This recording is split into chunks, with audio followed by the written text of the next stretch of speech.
The last 3 weeks, we've leaned into Anne Lamott's three prayers: wow, thank you, and help. And in many ways, these three prayers cover a lot of ground, and some might say they cover all the ground of human existence. And personally, though, I feel there is a lot more to pray.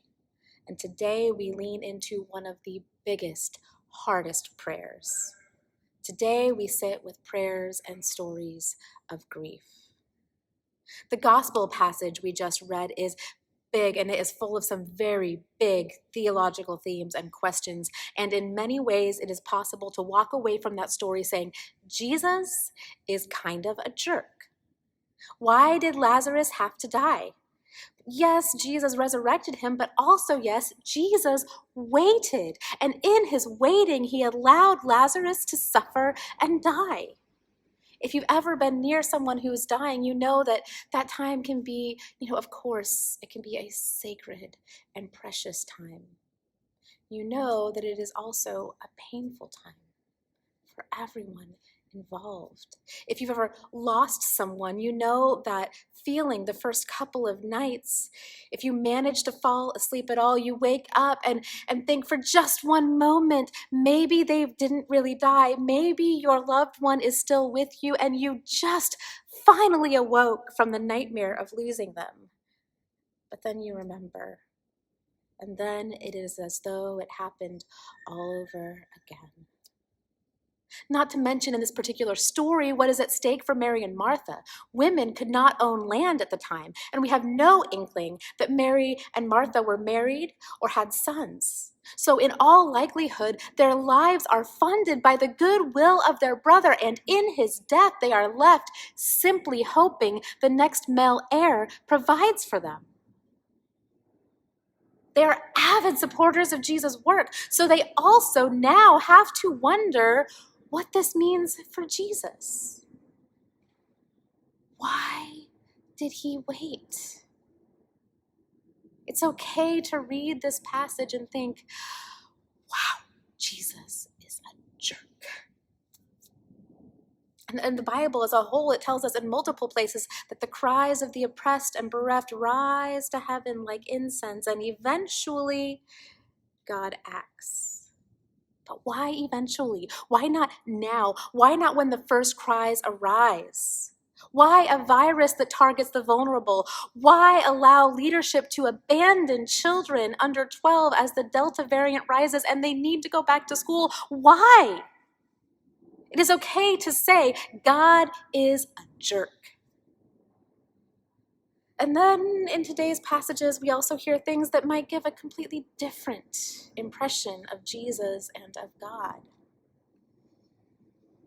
Jesus plans to resurrect Lazarus, but when he comes tenderly face to face with the grief of his friends, he weeps. We're not told that he gets choked up. We're not told that a single magical tear falls from his face. We're not told that he was sad. We are told that he wept. He wept. And he can't have wept for the loss of Lazarus, knowing that he would rise.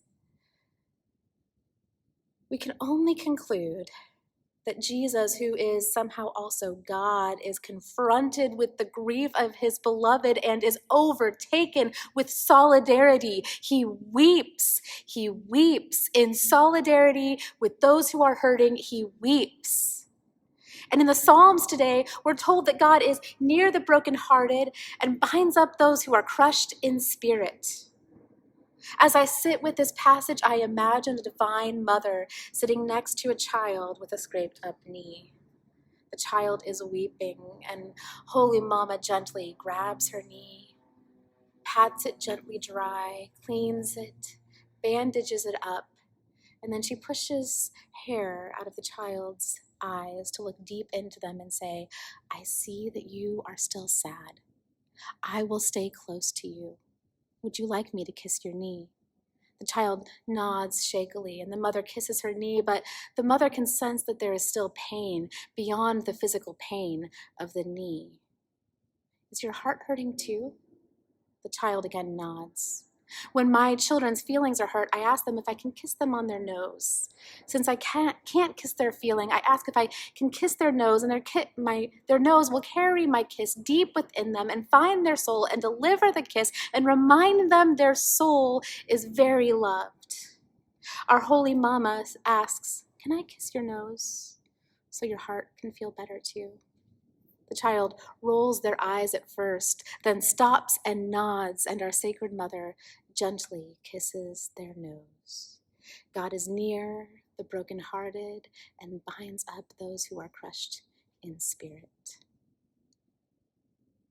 I want to suggest that our prayers of grief delivered up to God are often this muddy mess of emotions. We ask why, even as we say, "Come be near me." We say, "You are a cosmic jerk," even as we silently invite the Eternal One to come and bind up our crushed spirits. Grief is messy and often accompanied by other hard feelings like disbelief and anger, shame, a desire to somehow change what has already happened, rage, loneliness, a desire to be alone, paired with fear of being truly alone, and sometimes acceptance. And as we speak a prayer of grief, the important thing to remember is that God is a sacred mother, father, parent beyond gender who will sit with us in whatever we are feeling, whatever we need to say to God. God will receive our anger and our tears and our angry tears. God will hear our questions, the ones that we want answered and the ones we just want to speak so that we are heard.